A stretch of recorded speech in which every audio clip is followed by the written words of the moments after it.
When Sarah found her best friend Emma wearing her grandmother's necklace at a party, she thought it was just borrowed without asking. She had no idea it was stolen. Sarah and Emma had been best friends since middle school. They shared everything: secrets, clothes, dreams about the future. Emma was the kind of friend who always showed up, always listened, always had Sarah's back. Or so Sarah thought. They met in 7th grade during gym class. Sarah was the new kid, quiet and nervous. Emma walked right up to her with a big smile and said, "Want to be partners?" From that moment on, they were inseparable. They ate lunch together every day. They texted until midnight. They planned their futures: college roommates, traveling to Paris, being bridesmaids at each other's weddings. Emma's house became Sarah's second home. Her parents loved Sarah. Her little brother called Sarah his bonus sister. Everything felt perfect, safe, real. But that night, at Emma's 18th birthday party, everything changed. The party was at Emma's house. There were balloons, a chocolate cake, and about 30 people from school. Music played loudly from the speakers. Everyone was dancing, laughing, taking pictures. Sarah arrived late because she had to help her mom with groceries. When she walked into the living room, she saw Emma in the center of the room, surrounded by friends. Emma looked beautiful. Her hair was curled. Her makeup was perfect. She wore a black dress that shimmered under the lights, and around her neck was a silver locket. Sarah's heart stopped. She knew that locket. She knew every detail: the delicate chain, the tiny clasp, the way it caught the light. It was her grandmother's locket, the one her grandmother wore every single day until she passed away last year from cancer. Sarah's grandmother had given it to her on her deathbed. "Keep this close," she had whispered, her voice weak but warm. "It will remind you that you are loved. Always." Sarah kept that locket in a small wooden jewelry box on her dresser. She only took it out on special days: her grandmother's birthday, holidays, moments when she missed her so much it hurt. She never wore it to school, never let anyone else touch it. It was too precious, too sacred. But now Emma was wearing it. Sarah's hands went cold. Her stomach twisted. She pushed through the crowd, her heart pounding in her chest. "Emma," Sarah said quietly, trying to keep her voice steady, "is that my necklace?" Emma turned around, smiling brightly. She touched the locket gently, like it was the most natural thing in the world. "Oh, this?" Emma laughed. "I found it at a thrift store last week. Isn't it gorgeous?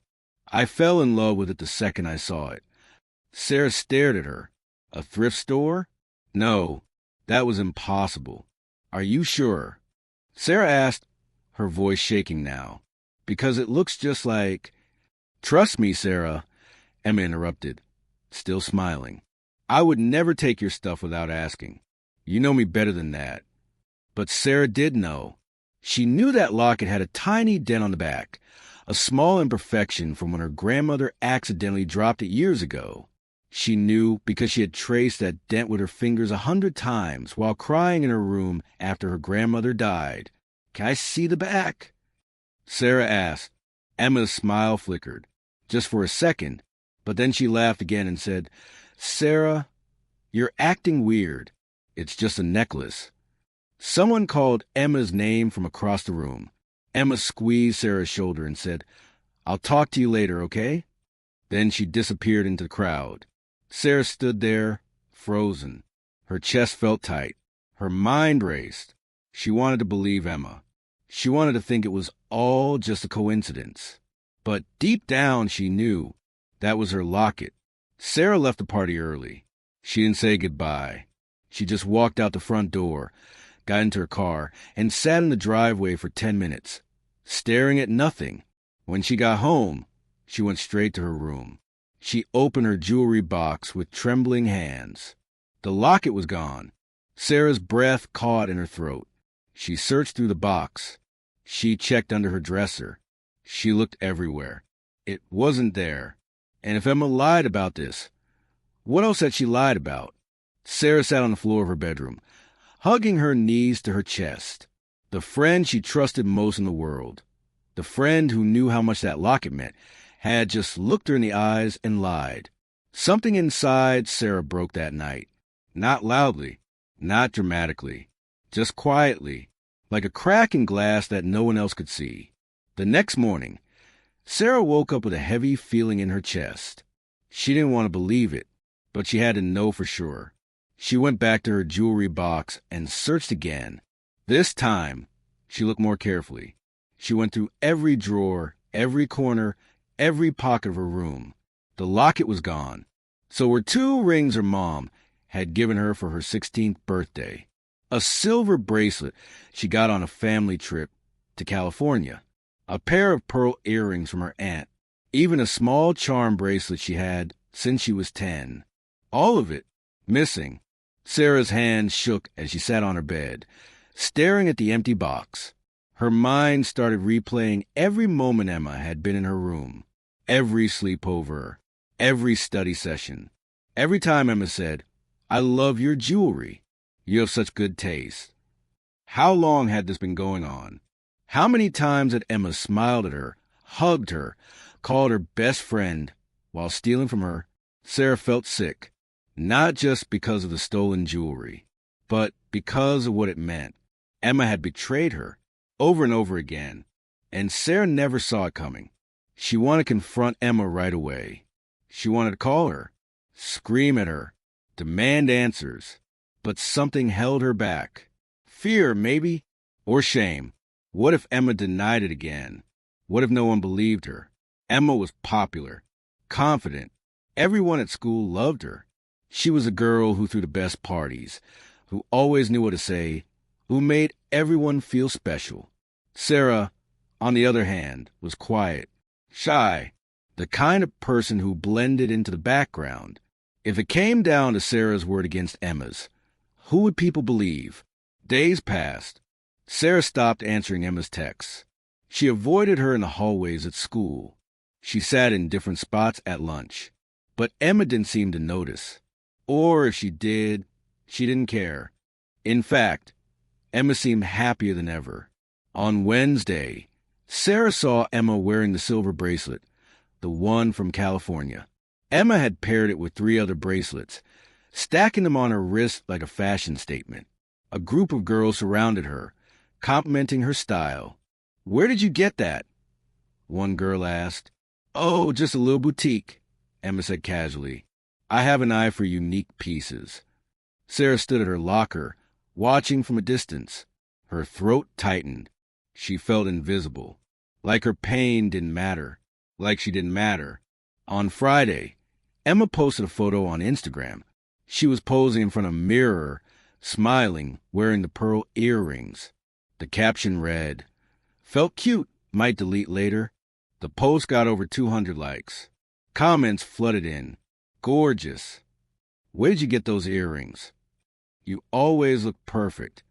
Sarah stared at her phone screen, her vision blurring with tears. Those were earrings.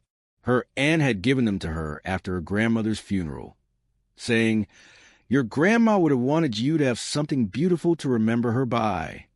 And now Emma was wearing them, pretending they were hers, getting praise for them. Sarah wanted to scream. She wanted to comment on the post and tell everyone the truth, but she couldn't. Her fingers hovered over the keyboard, but the words wouldn't come. What if people thought she was jealous? What if they said she was lying? What if Emma turned everyone against her? Sarah deleted Instagram from her phone and cried into her pillow. That weekend, Sarah barely left her room. Her mom knocked on her door several times, asking if she was okay. Sarah said she was fine, just tired, just stressed about school. But she wasn't fine. She felt broken, used, stupid. How could she have been so blind? How could she have trusted Emma so completely? On Monday morning, Sarah dragged herself to school. She kept her head down, walking quickly through the hallways. She didn't want to see Emma, didn't want to see the jewelry, didn't want to feel that sick, helpless feeling again. But during lunch, she saw Emma near the lockers, laughing with a group of friends. Emma was showing them something in her hand. Sarah's heart sank when she realized what it was. A ring. A thin gold ring with a tiny engraved rose on it. The ring Sarah's mom gave her on her 16th birthday. "This was my grandmother's," Emma was saying, holding it up so everyone could see. "My mom just gave it to me. It's a family heirloom." The group oohed and ahed. "You're so lucky," one girl said. "That's so meaningful." Sarah stood frozen in the middle of the hallway. Students brushed past her, but she didn't move. She just stared at Emma, at the ring, at the lie. That was it. That was the moment Sarah realized Emma wasn't just a thief. She was a liar, a manipulator, someone who took things that didn't belong to her and made up stories to make herself look good. Tears filled Sarah's eyes, but this time she didn't let them fall. Not here, not in front of everyone. She turned and walked quickly toward the bathroom. She locked herself in a stall and pressed her hand over her mouth to keep from sobbing out loud. She felt so small, so powerless, so completely alone. That night, Sarah lay in bed, staring at the ceiling. She felt empty, numb, like a part of her had been stolen too. Not just her jewelry, but her trust, her joy, her ability to believe in people. She didn't know what to do. She didn't know who to tell. She didn't even know if anyone would care. But then her phone buzzed. A text from an unknown number. "I know what Emma did, and I have proof." Sarah sat up in bed, her heart racing. She stared at the message, her hands trembling. Who was this? How did they know? Another message came through. "Meet me tomorrow before school. Library. I'll explain everything." Sarah didn't sleep that night. She couldn't. Her mind raced with questions. Hope, fear, confusion. For the first time in weeks, she felt something other than sadness. She felt a spark of possibility. The next morning, Sarah arrived at school early. The hallways were quiet. Only a few students wandered around, still half asleep. She walked into the library and looked around nervously. At a table near the back, she saw Lily Chun, a girl from her English class. Lily was quiet, the kind of person who sat in the corner, read books during lunch, and never drew attention to herself. Sarah had never really talked to her before. Lily waved her over. Sarah sat down across from her, her heart pounding. "You're the one who texted me?" Lily nodded. "Yeah, I'm sorry if I freaked you out. I didn't know how else to reach you." "How did you get my number?" "Class directory," Lily said. "Look, I know this is weird, but I think you need to see something." Lily pulled out her phone and opened her photo gallery. She slid the phone across the table. Sarah looked at the screen. It was a photo of a dresser drawer. Inside the drawer was a pile of jewelry, necklaces, rings, bracelets, earrings, all tangled together like a chaotic treasure chest. Sarah's breath caught. She recognized some of the pieces immediately. Her locket, her bracelet, her earrings. "Where did you take this?"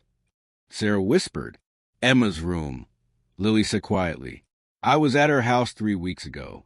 We had a group project for history class. While she was in the bathroom, I needed to borrow a pen. I opened her desk drawer by accident and I saw this." Sarah stared at the photo, her hands shaking. "That's my stuff. That's my grandmother's locket."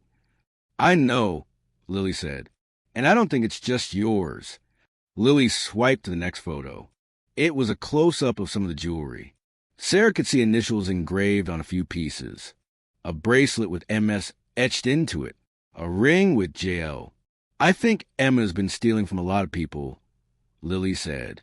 "Not just you." Sarah felt her chest tighten. "Why didn't you say something sooner?" Lily looked down at her hands. "I didn't know what to do. I didn't have proof that the stuff was stolen. I didn't know who it belonged to. And honestly, I was scared. Emma's popular. I'm not. I thought if I said something, no one would believe me. Or worse, she'd turn everyone against me." Sarah understood that fear. She had felt it too. But then, Lily continued, I saw you in the hallway last week. You look so sad. And I saw Emma wearing your bracelet. I put two and two together. I realized you were one of the people she stole from. Sarah's eyes filled with tears. I thought I was going crazy. I thought maybe I misplaced everything. Or maybe I was being paranoid. You're not, Lily said firmly. Emma's been doing this for a while, and I think it's time people knew the truth. Sarah looked at the photos again. Evidence. Real, actual evidence. What do we do? Sarah asked. We tell someone, Lily said. A teacher, a counselor, someone who can actually do something about it. Sarah felt a surge of fear. What if she denies it? What if she says the photos are fake? Then we ask to check her locker, Lily said. If she has nothing to hide, she'll say yes. If she refuses, that's suspicious. Sarah took a deep breath. For the first time in weeks, she didn't feel helpless. She felt like maybe, just maybe, things could change. Okay, Sarah said. Let's do it. That afternoon, Sarah and Lily went to the school counselor, Ms. Rodriguez. Ms. Rodriguez was kind, patient, and had always made students feel safe. Sarah explained everything. The missing jewelry, the locket, Emma wearing her things and lying about them. Lily showed the photos from Emma's room. Ms. Rodriguez listened carefully, her expression serious. When Sarah finished, Ms. Rodriguez nodded. Thank you for coming to me, she said. This is serious. I'm going to call Emma in and talk to her. 20 minutes later, Emma walked into the counseling office. She looked confused at first, but when she saw Sarah and Lily sitting there, her face went pale. What's going on? Emma asked, trying to sound casual. Ms. Rodriguez gestured for her to sit down. Emma, we need to talk about some concerns that have been brought to my attention. Concerns? Emma repeated, glancing at Sarah. Ms. Rodriguez showed her the photos on Lily's phone. These photos were taken in your room. Can you explain why you have so much jewelry that doesn't belong to you? Emma's eyes widened. Those are mine. I bought them. I saved up money from my job. Really? Ms. Rodriguez said calmly. Because some of these pieces have initials engraved on them. Initials that don't match your name. Emma's confident expression started to crack. I don't know what you're talking about. Emma, Sarah said, her voice shaking but strong. That's my grandmother's locket. You're wearing my bracelet right now. And those earrings you posted on Instagram, those are mine too. Emma looked at Sarah, her eyes filling with tears. Sarah, I didn't. Stop lying, Sarah said, her voice breaking. Just stop. Ms. Rodriguez stood up. Emma, I'm going to need to check your locker. Emma's face went white. You can't do that. Yes, I can, Ms. Rodriguez said. If you have nothing to hide, this will be quick and easy. Emma didn't move. She just sat there, tears streaming down her face. They went to Emma's locker. When Ms. Rodriguez opened it, there was a makeup bag on the top shelf. Inside the bag was more jewelry. A necklace with someone else's initials. A bracelet that didn't match Emma's style. A ring that looked expensive. Emma stood there silent as Ms. Rodriguez pulled each piece out. I'm calling your parents, Ms. Rodriguez said quietly. And we'll need to figure out who all of this belongs to. Within a week, the truth came out. 6 students came forward. Emma had stolen from all of them. Some had blamed themselves for losing their things. Others had suspected Emma but stayed quiet, just like Sarah. Emma was suspended for 2 weeks. Her parents were horrified. They made her return every single item and apologize to each person face to face. When Emma came to Sarah's house to return the locket, she could barely look at her. I'm sorry, Emma whispered, holding out the locket with shaking hands. Tears streamed down her face. I'm so sorry. Sarah took the locket and held it tightly. She didn't yell. She didn't cry. She just looked at Emma, the girl who used to be her best friend, and saw someone she didn't recognize anymore.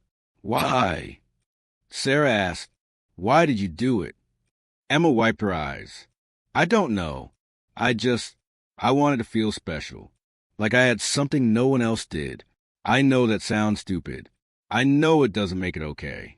But I felt so empty inside, and wearing beautiful things made me feel, I don't know, worth something. Sarah felt a pang of sadness. Not for herself, but for Emma. You didn't need stolen jewelry to be worth something, Sarah said quietly. You just needed to be yourself. Emma sobbed. I ruined everything. I ruined us. Sarah nodded slowly. Yeah, you did. Emma left that day, and Sarah never spoke to her again. The weeks that followed were strange. Emma switched schools at the end of the semester. Some people said her parents sent her to therapy. Others said she moved to a different state to start over. Sarah didn't know for sure. And honestly, she didn't need to know. What mattered was that Sarah finally had her grandmother's locket back. She wore it every day now, not hidden away in a box, but close to her heart where it belonged. At first, Sarah thought she'd feel angry forever. She thought the betrayal would define her, shape her into someone bitter and closed off. But slowly, something unexpected happened. She started to heal. It wasn't fast. It wasn't easy. Some days, she still felt the sting of Emma's lies. She'd see old photos of them together on her phone and feel a deep ache in her chest. She'd remember the sleepovers, the inside jokes, the plans they made for the future. But then she'd touch her locket and remember something important. The people who truly love you don't take from you. They give. They protect. They honor what matters to you. Emma had taken her jewelry, but she hadn't taken Sarah's strength. She hadn't taken her worth. And she definitely hadn't taken her ability to trust again. Sarah's friendship with Lily grew stronger each day. Lily was different from Emma in every way. She was quiet, thoughtful, and deeply kind. She didn't need to be the center of attention. She didn't need to prove anything to anyone. She was just herself. They started eating lunch together, studying together, talking about everything, books, dreams, fears, hopes. One afternoon, they sat together on the bleachers after school, watching the soccer team practice. Thank you, Sarah said suddenly. Lily looked at her, confused. For what? For speaking up, Sarah said. You didn't have to. You barely even knew me. But you did it anyway. Lily smiled softly. I couldn't just watch someone get hurt and do nothing. That's not who I want to be. Sarah felt her chest warm. You're a good person, Lily. A really good person. So are you, Lily said. You could have gotten revenge on Emma. You could have made her life miserable. But you didn't. You just wanted the truth. That takes strength. Sarah looked down at her hands. I thought about it. I thought about posting those photos online, letting everyone see what she did, making her feel as small as she made me feel. But you didn't, Lily said. No, Sarah agreed, because that wouldn't have changed anything. It wouldn't have made me feel better. It would have just made me like her. Lily nodded. That's the difference between you and her. You have integrity. Sarah smiled. It was the first real smile she'd had in weeks. Months passed. Spring turned into summer. School ended, and Sarah spent her days working at a local bookstore, saving money for college. One evening, she was organizing shelves when her phone buzzed. It was a message from an unknown number. Hi, Sarah. It's Emma. I know you probably don't want to hear from me, but I wanted you to know I'm in therapy now. I'm working on myself. I'm learning why I did what I did. I wanted to say I'm sorry. Again, I know it doesn't change anything, but I needed you to know. Sarah stared at the message for a long time. Part of her wanted to ignore it, delete it, pretend she never saw it. But another part of her, a bigger part, felt something unexpected. Not forgiveness, exactly, but understanding. She typed back, I hope you find peace, Emma. I really do. She didn't add anything else. Didn't say they could be friends again. Didn't say she forgave her. just wished her peace. Because that's what Sarah had found for herself. Peace. Not by holding on to anger, not by seeking revenge, but by letting go. On a quiet Saturday evening, Sarah sat on her front porch, watching the sunset paint the sky in shades of pink and gold. Her mom came outside and sat beside her, holding 2 mugs of hot chocolate. "You seem lighter," her mom said, handing her a mug. Sarah smiled. "I feel lighter." "I'm proud of you," her mom said. "I know the last few months have been hard, but you handled it with so much grace." Sarah looked down at her locket, tracing the tiny dent on the back with her thumb. "I think Grandma would have been proud, too." "She would have," her mom agreed, wrapping an arm around Sarah's shoulders. They sat in comfortable silence, sipping their hot chocolate and watching the sun dip below the horizon. Sarah thought about everything that had happened. The betrayal, the pain, the discovery, the healing. She realized something important. Betrayal doesn't just show you who people are. It shows you who you are. It reveals your strength, your character, your capacity for grace. Emma had taken her jewelry. But in losing those things, Sarah had found something far more valuable. Her own resilience, her own voice, her own power. That fall, Sarah started college. She moved into a dorm room with a girl named Maya, who loved plants and played guitar. They became fast friends. Lily went to a different college across the state, but they texted every day and visited each other on weekends. Sarah studied psychology. She wanted to understand people, why they hurt each other, why they heal, how they grow. She wanted to help others the way Lily had helped her. One evening, during her first semester, Sarah's psychology professor gave a lecture on forgiveness. "Forgiveness isn't about the other person," the professor said. "It's about you. It's about releasing the weight of anger so you can move forward." Sarah thought about Emma. She thought about that night at the party, the lies, the stolen locket, the betrayal, and she realized something. She had forgiven Emma, not because Emma deserved it, but because Sarah deserved peace. Forgiveness didn't mean forgetting. It didn't mean trusting again. It just meant refusing to let the past control her future. Years later, Sarah became a counselor herself. She worked at a high school, helping students navigate friendship drama, family struggles, and personal challenges. She kept her grandmother's locket in a small frame on her desk, a reminder where she came from and what she'd overcome. One afternoon, a student came into her office, crying. "My best friend stole from me," the girl said, her voice breaking. "I don't know what to do." Sarah handed her a tissue and smiled gently. "Tell me what happened." As the girl told her story, Sarah listened with her whole heart. She understood that pain, that betrayal, that feeling of being small and powerless. But she also understood something else. You don't stay small forever. You grow, you heal, you become stronger than you ever thought possible. Sarah often thought about that night on her porch, watching the sunset with her mom. She remembered touching her locket and thinking about her grandmother, about trust, about forgiveness. And she remembered the realization that changed everything. Sometimes life doesn't give you revenge. It doesn't give you the satisfaction of watching someone suffer the way they made you suffer. Instead, it gives you something better. It gives you realization, understanding, growth. It shows you that your worth was never in what someone stole from you. It was always inside you, unshakable, untouchable, yours. And that's the kind of justice that doesn't just last a moment. It lasts forever.